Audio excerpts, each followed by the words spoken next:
Work from Bali atau WFB yang digaungkan untuk bangkitnya pariwisata Bali diharapkan tidak menjadi sekedar wacana belaka. Pelaku pariwisata berharap program tersebut bisa terrealisasi dan berkelanjutan, memberikan nafas bagi pariwisata Bali yang mati suri akibat pandemi.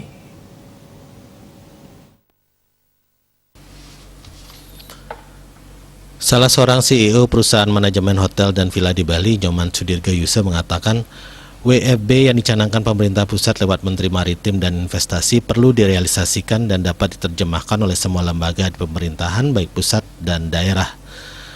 Menurutnya sudah ada beberapa program yang digagas beberapa bulan lalu namun tidak dilakukan secara berkelanjutan.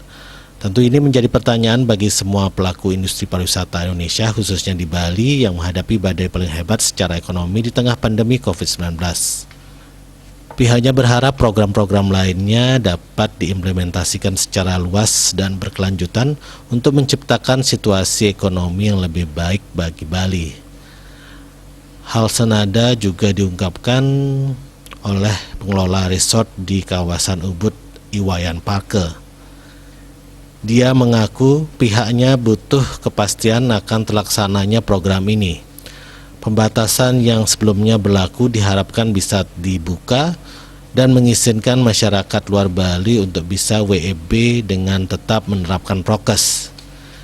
Ia juga berharap peraturan yang ambigu bisa dikurangi sehingga ada kepastian nyata bisa dilakukan terlebih tidak berubah di menit-menit terakhir.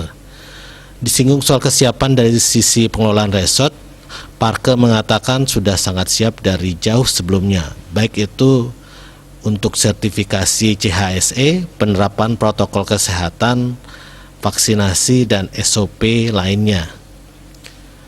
Demikian pula termasuk kesiapan dalam bidang fasilitas dan keamanan.